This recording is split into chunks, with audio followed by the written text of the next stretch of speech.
Now it's true. I could have given you the shorter version, but that would have ripped you off. And I have, third scrutiny today. I could give you half a homily and let you done in 5 minutes. But I owe you more than that, don't I? And knowing you as I've grown to know you lovingly over the last 18 months, I know you want the full 2 hours. So,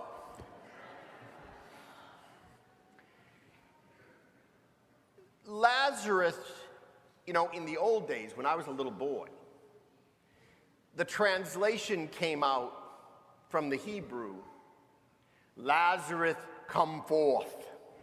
I like that more than Lazarus come out.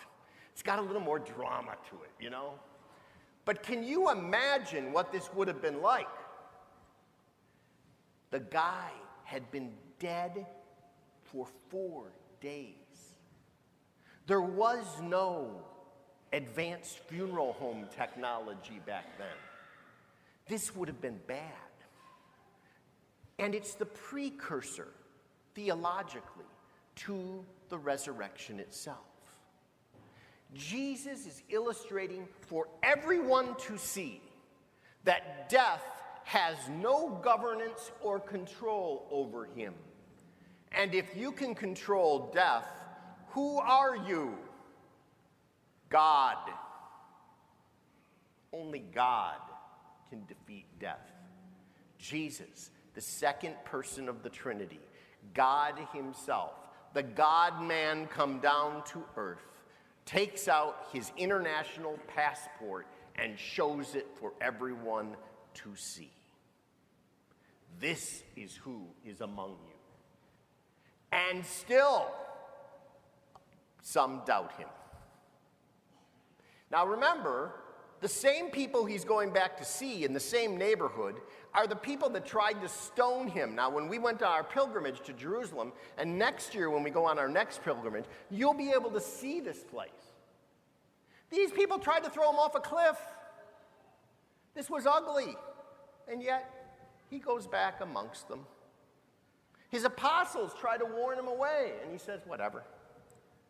Don't you yet know who I am? But Jesus shows himself in both of his natures. Now, a little catechism class here for everyone. My 8th graders know this fantastically because half of them are already taking their confirmation oral exam right up here in the sanctuary in a very intimidating fashion, and you'll be happy to know every one of them did fantastically. And then the other half, Miss Claire's outfit's going to become, Miss Upchurch's outfit's going to be coming in here, I think next week, right, Claire? Yeah, next week. And they're going to do just as well. And they know the answer to this question.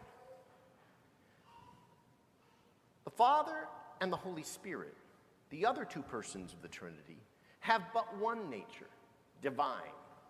But in this gospel, we see both of Jesus' natures, the second person of the Trinity, illustrated in full. His first nature, just like the Father and the Holy Spirit, is divine. He's God. But he has a second nature, our nature. He's human. And notice how human he is here. What do you and I do when we go to a funeral?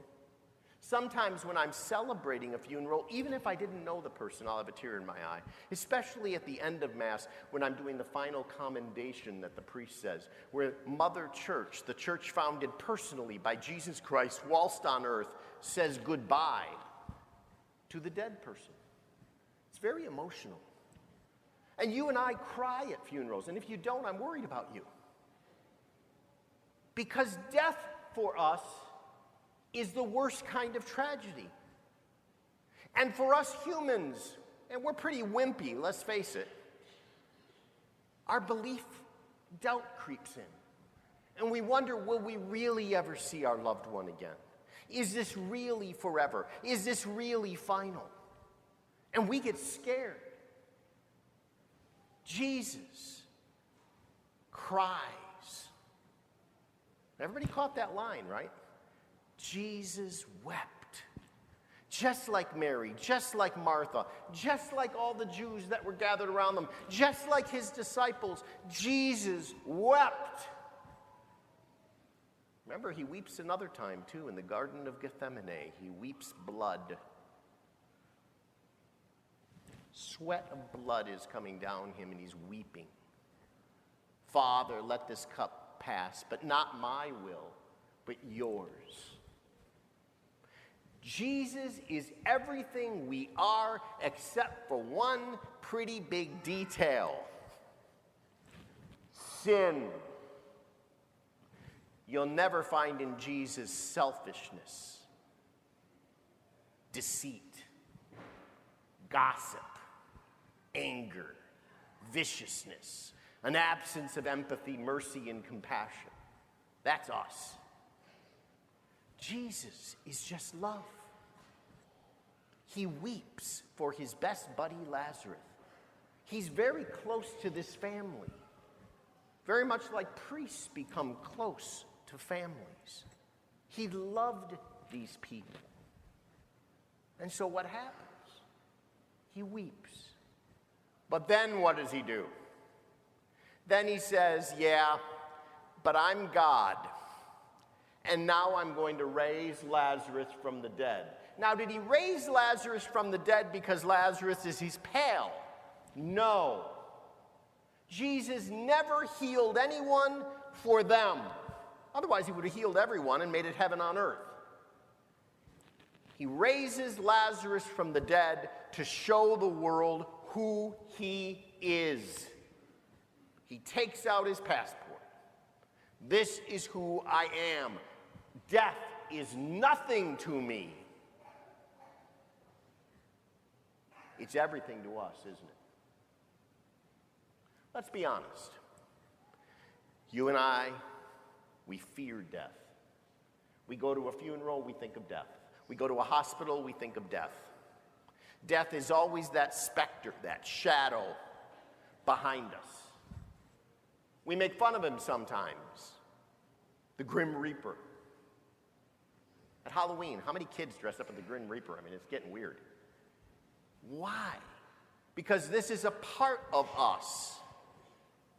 We fear the loss of our sovereignty. We fear the loss of our control. We fear not being in charge. And if we simply submitted to the Christ, we wouldn't be afraid at all. I'm reminded of the statement of John Paul II. Francis has used this a couple times too. Be not afraid.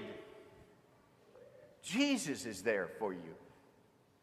He gives us the opportunity for eternal salvation. Now, poor Lazarus, he had no favors done for him here. Clearly, the dude was heading for heaven. He's Jesus' pal. What does Jesus do for him? Boy, this shows friendship pays off when you're buddies. He brings him back to this place, and now he's got to die again. No one thinks about that in the story, do they? The dude's got to die a second time. Talk about good friends. Yeah, they're good friends, man. I'd be calling that solid in right there. So, what do we take from this for us? Jesus defeats death. Nothing is beyond Jesus. You and I, if we submit ourselves to the Christ, to his way, to the requests he has made for us, to follow the law, to follow the church he personally established, then as we Irish would say, everything's going to come up clover, don't you know? Because he's there for us. He'll take us home with him. It's just like in another gospel from John, where he says to his apostles, don't you know that I'm going to a place where I'm going to set up a place in my Father's house for you? And when I do so, I'm going to come back for you and bring you to me. And then poor Thomas, my hero, always the doubter, says, how will we know the way? How will we know where you go, Lord? And he says the same words he says here. I am the way. I am the truth. I am the life. No one comes to the Father except through me. Submit on this 5th Sunday of Lent yourself to Jesus the Christ, the King of the universe, and look death in the face and smirk because you know you will see your honey again if you've lost him or her. You know you will see your grandparents again. You'll know you'll see your mom or dad again. You'll know you'll see your brother or sister again. You'll know you'll see your friend again. Because death's sting is impotent in the face of the Christ. In the name of the Father, and of the Son, and of the Holy Spirit.